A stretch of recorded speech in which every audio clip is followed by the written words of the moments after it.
अस्सलाम वालेकुम and welcome back to my channel. कैसे हैं आप सब? उम्मीद है कि आप सब खैरियत से होंगे। हाँ जी, तो ये फ़जर का टाइम है। नमाज़ से मैं फ़ारिग हो गई थी, नमाज़ वग़ैरह मैंने पढ़ ली थी और उसके बाद जो है ना मैं कुरान पढ़ती हूँ। मैंने दौरा कुरान स्टार्ट किया हुआ है और अल्हम्दुलिल्लाह मेरे आज जो आप ये देख रहे होंगे व्लॉग, तो ये तो ख़ैर दूसरे रमज़ान का है, लेकिन मैंने जो है वो अल्हम्दुलिल्लाह 4 सिपारों का दौरा कुरान ख़त्म कर लिया है इंशाअल्लाह ताला। अभी मैं आज 5वाँ सिपारा भी शुरू कर दूँगी। तो ये आप देख सकते हैं बस नया-नया जो है ना वो सनराइज़ हो रहा था, मतलब सूरज तुलू हो रहा था और अभी मुझे जो है वो तलाल को लेकर जाना था। उसका जो स्कूल की बस है जहाँ पर मैं उसको ड्रॉप करती हूँ, वो तकरीबन आती है सुबह के 7 बजे। तो 10 कम 7 पे जो है ना वो मुझे निकल जाना पड़ता है। हाँ जी, मैं बहुत ज़माने के बाद ड्राइविंग कर रही हूँ। तो वो ये होता है कि मैं बहुत ज़्यादा अभी ड्राइविंग नहीं कर रही, मैं थोड़ी बहुत जो है ना जैसे तलाल को पिक कर लिया, ड्रॉप कर लिया और अगर कोई चीज़ जैसे ग्रोसरी है, रमज़ान है, ऑफ़ कोर्स आपको कोई ना कोई चीज़ चाहिए होती है फ्रूट चाट के लिए और सब्ज़ियाँ ताज़ी चाहिए होती हैं, तो फिर मैं क्या करती हूँ कि मैं जाके तो अपनी सब्ज़ियाँ वग़ैरह जो है वो ले आती हूँ। ये मैंने थोड़ी-सी रूटीन बना ली है एंड कोशिश करती हूँ कि मैं हर नमाज़ के बाद ना थोड़ा-थोड़ा कुरान पाक पढ़ लूँ। असर के बाद मैं नहीं पढ़ती, असर के बाद ये होता है कि मैं इफ्तारी की तैयारी शुरू कर देती हूँ और ज़ोहर और असर के बीच में जो है ना मैं नैप लेती हूँ एक, क्योंकि आप लोगों को पता है रमज़ान में जो है ना नींद थोड़ी-सी पूरी नहीं होती।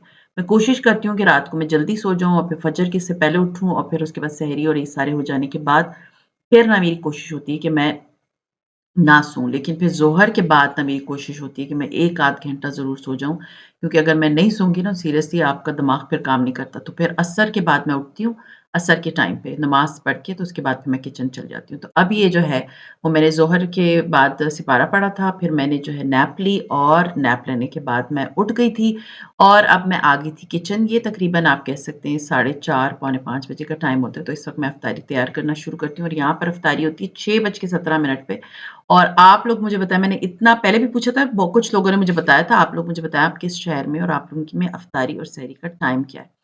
सो ख़ैर आज जो मेन्यू है उसमें मैं बना रही थी बेक्ड पास्ता और baked pasta is one of my kids favourite. बहुत ही ईज़ी रेसिपी है और बहुत आसानी से बन जाती है। तो उसमें मैंने जो है ना थोड़ा-सा ऑयल डाला इस नए पैन में और इस नए पैन का मैं आप लोगों को रिव्यू ज़रूर दूँगी कि आप लोगों को लेना चाहिए या नहीं लेना चाहिए। ख़ैर एनीवेज़ इसमें मैंने सबसे पहले जो है ना थोड़ा-सा ऑयल डाला, ऑयल डालने के बाद मैंने इसके अंदर जो है वो थोड़े प्याज़ डाल दिए और चिकन डाल दी, थोड़ा लहसुन अदरक का पेस्ट डाल दिया और थोड़ा-सा मैंने भून लिया। इसके बाद मैंने इसमें धनिया पाउडर, लाल मिर्चों का मीन्स कुटी हुई लाल मिर्चें और पिसी हुई लाल मिर्चें। मैं वो ऑथेंटिक जो इटालियन टाइप है ना, वो नहीं बना रही, मैं पाकिस्तानी स्टाइल का बना रही हूँ, जैसे जो मेरे बच्चे बड़े शौक से खाएँगे। और ये चिकन जो है ना, इसकी बहुत छोटी-छोटी सी मैंने बोटियाँ करनी है, तो अगर आप लोगों ने ये रेसिपी फ़ॉलो करनी है ना, तो इसकी छोटी-छोटी सी बोटियाँ बना लें। उसके बाद मैंने इसमें थोड़ा जो है फजीता मसाला पड़ा हुआ था वो डाला, नमक डाला, ये डाल लेने के बाद इसको मैंने भून लिया और अब मैं इसके अंदर डालूँगी टोमेटो प्यूरी। टोमेटो प्यूरी जो है वो मैंने क्वेटा से मँगवाई है और अब आप लोग कहेंगे कि क्वेटा में कहाँ से मिलती है? तो क्वेटा में जो है ना ईरानी जो स्टोर्स होते हैं ना वहाँ पर आपको ये बड़े आराम से मिल जाएगी। अगर नहीं है तो पाकिस्तानी किसी ब्रांड का भी ले लें, लेकिन आजकल मैंने देखा सब्ज़ी मंडी यहाँ-वहाँ बहुत सी जगहों पे ईरानी स्टफ़ मिलता है। तो आप कोई भी ब्रांड का जो है वो टमाटो प्यूरी का जो है ना वो पेस्ट यूज़ कर सकते हैं। बस पेस्ट डाल लेने के बाद ना मैंने तकरीबन ये चिकन जो है ना इसकी क्वांटिटी है तकरीबन 250 ग्राम के बराबर या 300 ग्राम के बराबर, क्योंकि पास्ता ज़्यादा बन रहा है ना, तो उसमें ये होता है कि फिर चिकन भी ज़्यादा चाहिए होती है। उसके बाद मैंने इसके अंदर जो प्याज़ है वो एक छोटा डाला था और टमाटो प्यूरी मैंने इसमें आप कह सकते हैं कि 3 ढाई ट टेबल स्पून डाला था। इसके बाद मैंने इसमें ना 2 चिकन क्यूब्स जो होते हैं ना, वो डाल दिए थे। उससे टेस्ट ये होता है 1 चिकन क्यूब इसमें डाला और 1 मैं व्हाइट सॉस में डालूँगी, ठीक है? तो 1 अदद मैं चिकन क्यूब इसमें डाल के तो मैंने इसको अच्छे तरह से जो है ना मिक्स कर दिया। थोड़ा-सा मैं पानी इसमें डालूँगी ताकि चिकन क्यूब जो है ना वो घुल जाए और ये जो चिकन है अगर इसमें कोई कसर रहेगी, कच्ची है, तो वो भी ख़त्म हो जाए। तो ये कीमा भी आप डाल सकते हैं, लेकिन मुझे ना चिकन की बोटियों की सूरत में अच्छा लगता है। कीमा बीफ का भी आप डाल सकते हैं, ख़ैर मुझे वो बीफ का कीमे में बना हुआ इतना ज़्यादा अच्छा नहीं लगता। ख़ैर एनीवेज़ इसको मैंने लेके दम पे साइड पे रख दिया और अब मैं बना रही हूँ व्हाइट सॉस। व्हाइट सॉस के लिए मैंने पैन लिया है और पैन में जो है मैं थोड़ा-सा डाल दूँगी ऑयल और ये पैन के लिए भी बहुत सारे क्वेश्चन्स आ रहे थे, तो ये हनीकॉम्ब पैन है और मेरा इसका बड़ा अच्छा एक्सपीरियंस है। इंशाअल्लाह ताला मैं आप लोगों को ना आगे आने वाले दिनों में ना अपना पैन्स का रिव्यू ज़रूर दूँगी कि मैंने इस दफ़ा रमज़ान में 3 पैन्स खरीदे थे, तो तीनों का रिव्यू ज़रूर दूँगी। तो इस पैन में जो है ना मैंने अब बनाना है व्हाइट सॉस और व्हाइट पास्ता के लिए जो सॉस बनती है उसमें मैंने ऑयल डाल दिया तकरीबन ये इससे बहुत हल्का-हल्का सा निकलता है तो 3-4 टेबलस्पून के बराबर ऑयल डाला है। इसके बाद मैंने इसमें डाल दिया है मैदा, मैदा भी मैंने तकरीबन 4-5 टेबलस्पून डाला है और इसके बाद मैं इसको अच्छे से इस ऑयल में ना पका लूँगी, अच्छे से पका लेना है। उसके बाद मैं इसमें थोड़ा-सा पानी डाला है और ताकि ये जो है ना घुल जाए और उसके बाद इसके अंदर मैं इसमें दूध शामिल करूँगी। ये व्हाइट सॉस की रेसिपी है और ये सॉस आप बहुत सी रेसिपीज़ में यूज़ कर सकते हैं। तो पहले मैंने ऑयल डाला, मैदा डाला, थोड़ा भूना, उसके बाद मैंने इसमें पानी और फिर उसके बाद मैंने इसमें दूध डालना शुरू किया। अब जब इसकी कंसिस्टेंसी इस तरह की हो गई और तकरीबन ये 2 कप के बराबर इसमें पानी और दूध जाएगा, तो ये आप देख सकते हैं 2 कप के बराबर हमने बनाना है, बल्कि इससे भी थोड़ा-सा ज़्यादा बनाना है तो ज़्यादा बेहतर है। अब मैंने इसमें डाल दिए कुटी हुई काली मिर्चें, गरम मसाला, थोड़ा-सा नमक, थोड़ा-सा चाट मसाला और 1 चिकन क्यूब जो हमारे पास रह गई थी, वो भी मैंने इसके अंदर शामिल कर दी है। अच्छे से मैं इसको जो है ना पकाऊँगी, इसके बाद मैंने इसमें डाल दिया है चेडर चीज़ और थोड़ा-सा मोज़रेला चीज़, ठीक है? आप कह सकते हैं कि 100 ग्राम के बराबर मोज़रेला और 100 ग्राम के बराबर मैंने चेडर चीज़ डाली है। इट्स ऑप्शनल आपकी मर्ज़ी नहीं डालना आप बिल्कुल मत डालें, सिर्फ़ ऊपर से डाल देना। अच्छा वो सॉस हमने अच्छे से मिक्स कर दी और वो सॉस हो गई हमारी रेडी। अब मैंने चिकन को देखा चिकन को जो है मुझे था कि ये सॉसी होनी चाहिए। याद रखिएगा कि ये ना आपने ड्राई चिकन नहीं बनानी वरना बहुत ड्राई पास्ता बनेगा। हमें सॉसी पास्ता चाहिए जो कि मज़े का लगता है। तो जैसे आप म बनाते हैं नॉर्मली जैसे आप लोगों ने देखा होगा अगर लज़ानिया भी बनाओ तो उसकी सॉस थोड़ी-सी लिक्विडी सी होती है। तो अब जो है एक डिश जो है जिसमें मैंने पायरेक्स की जिसमें मुझे बेक करना था उसमें मैंने पास्ता की लेयर लगा दी। उसके बाद मैंने इसके ऊपर ये चिकन की लेयर लगा दी। ठीक है, याद रखिए कि चिकन के पीसेज़ जो है ना, वो बहुत छोटे-छोटे होने चाहिए। अगर आप बड़े-बड़े साइज़ के पीसेज़ लेंगे ना, तो एक तो वो मज़े का नहीं लगेगा और अगर कीमा लेंगे तो आपकी मर्ज़ी है, लेकिन मेरा कीमा में पता नहीं क्यों मेरा दिल ही नहीं चाहता आजकल कीमा में इसको बनाने का।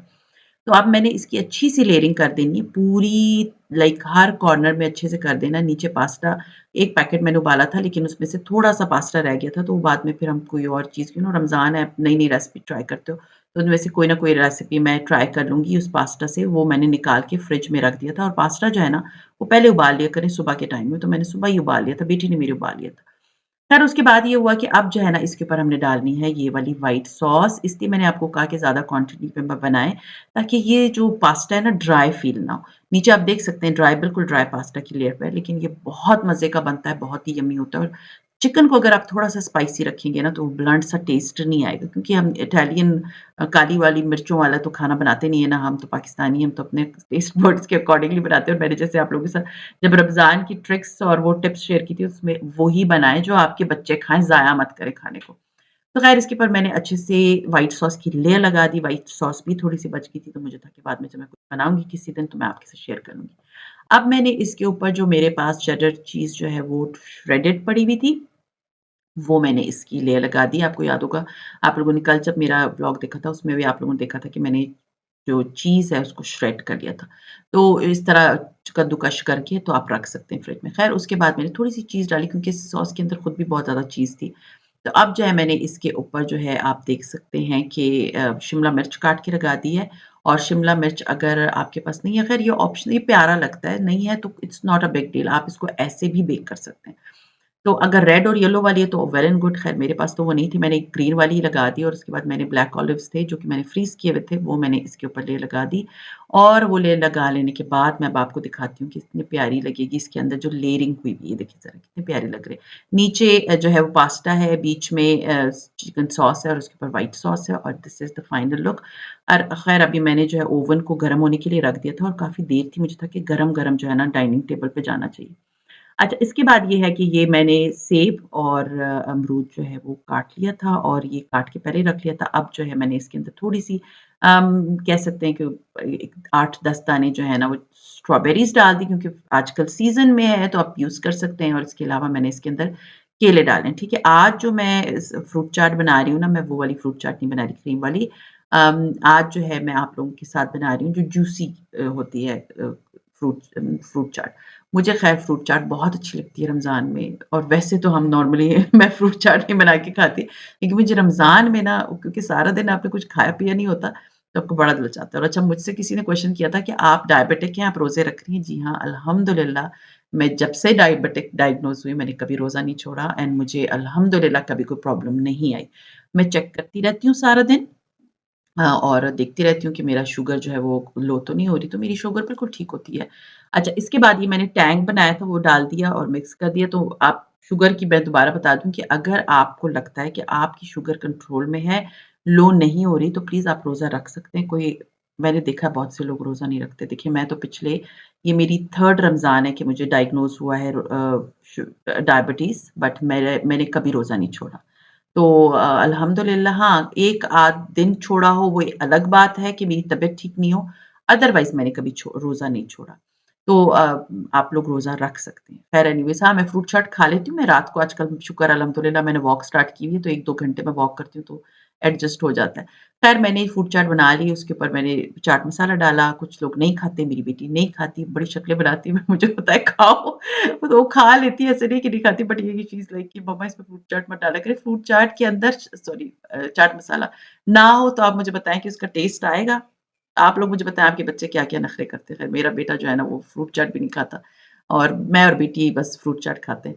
ख़ैर एनीवेज़ अब मैंने जो है ना फुल्की को भिगो दिया था और अब ये जो पास्ता है इसको मैंने बेक होने के लिए रख दिया और सबसे आखिर में जो है ना मैं बनाने लगती हूँ पकोड़े और पकोड़ों के लिए जो है ना समोसे सॉरी। तो ये मैं समोसे बना रही थी और पकोड़े भी मैंने बनाने हैं कि ये जो नॉर्मल डेली मुझे पकोड़े बनाने होते हैं वो वाले पकोड़े।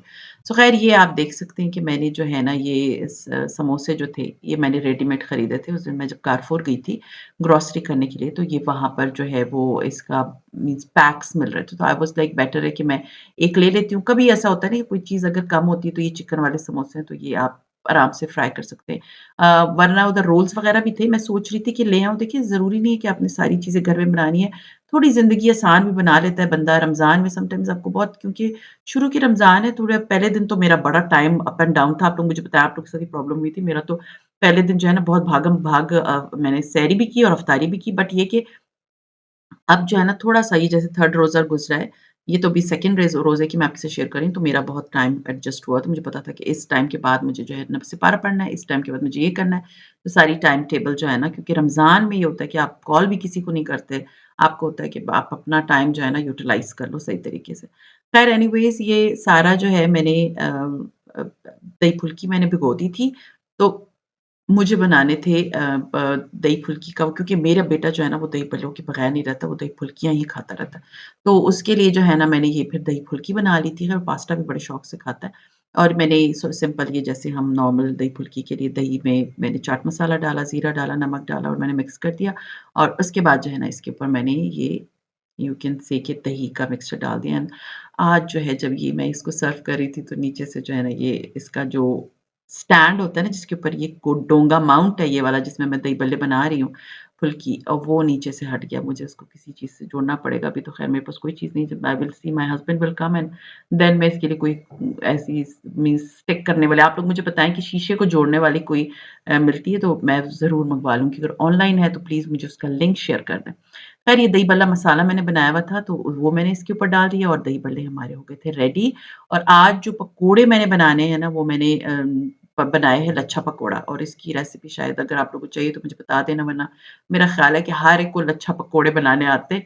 तो ये लच्छे पकोड़े जो है ना वो मैंने बना के मीन्स पहले ही उसको कद्दूकश कर लिया था और संभाल के रख दिए थे अब मैं हाथ से इसको डाल रही हूँ क्योंकि कद ये जो लच्छे पकोड़े होते हैं ना अगर आप ये चम्मच से डालेंगे तो इसकी इतनी प्यारी शक्ल नहीं आती। सो ख़ैर ये सारे जो है वो मैंने पकोड़े बना लिए थे और मेरा बेटा इसलिए खा रहा है क्योंकि इसके अंदर प्याज़ नहीं है।